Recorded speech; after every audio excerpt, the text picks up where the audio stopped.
సాయి చంద్ అన్న అనుచరుడు మల్లెపల్లి నరసింహులన్న ప్రజెంట్ మనతో పాటు ఉన్నారు.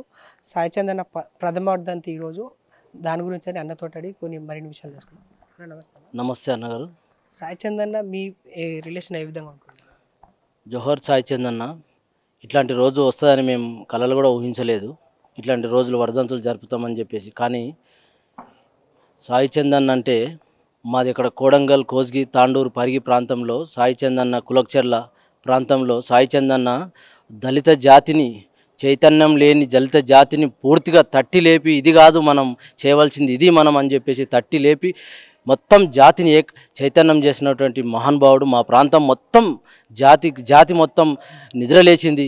సాయి చంద్ అన్న మాటలు విన్నాం. మేమంతా నిద్రలేచి మేము సాయి చంద్ అన్న చెప్పిన మాటల్లో నడవాలని మేము నడుముగట్టి బిగించుకున్న మాలాంటి యువత. ఎట్లాంటి మనిషి సాయి చంద్ అన్న అంటే మేము అంబేద్కర్ మనమైతే చూడలేదు, కానీ అంబేద్కర్ భావజాలాన్ని పూర్తిగా తోచే మనిషి సాయి చంద్ అన్న. అట్లాంటి మనిషిని మిస్ అయినాం.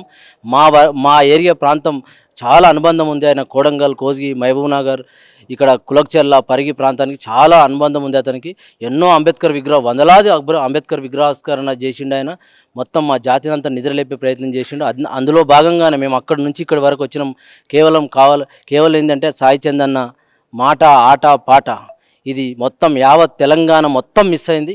ఇట్లాంటి రోజులు వస్తాయని మేము కలలు కూడా ఊహించలేదు. ఏం చేస్తాం, మనిషి అన్నప్పుడు చావు పుట్టుక కామన్. కానీ చిన్న వయసులోనే జాతికి ఇట్లాంటి మనిషి అవసరం ఉండే. చాలామంది ఆటగాళ్ళు ఉన్నారు, పాటగాళ్ళు ఉన్నారు, కానీ ఇట్లాంటి మనిషి పోడగొట్టుకోవడం తెలంగాణ జాతికి, ఒక దళిత జాతే కాదు అన్ని వర్గాల జాతులకు ఇది ఒక పెద్ద తీరని లోటని చెప్పక తప్పదు.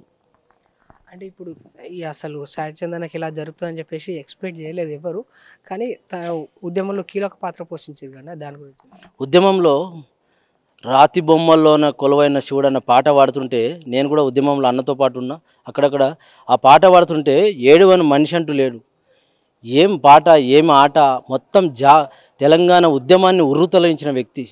ఉద్యమాన్నే కాదు, ఒక పార్టీలో బీఆర్ఎస్ పార్టీలో పనిచేసుకుంటూ లక్షలాది 10 లక్షలు 20 లక్షల జనాలను బహిరంగ సభలను ఒక్క మనిషిని కూడా కదలకుండా కూర్చునబెట్టి పాటలు పాడి ఎక్కడ వాళ్ళని అక్కడ ఉంచే సత్తున్న వ్యక్తి. అట్లాంటి వ్యక్తి ఆ బీఆర్ఎస్ పార్టీ కానీ కేసీఆర్ గారి కూడా తీరని లోటుగా చెప్పక తప్పదు.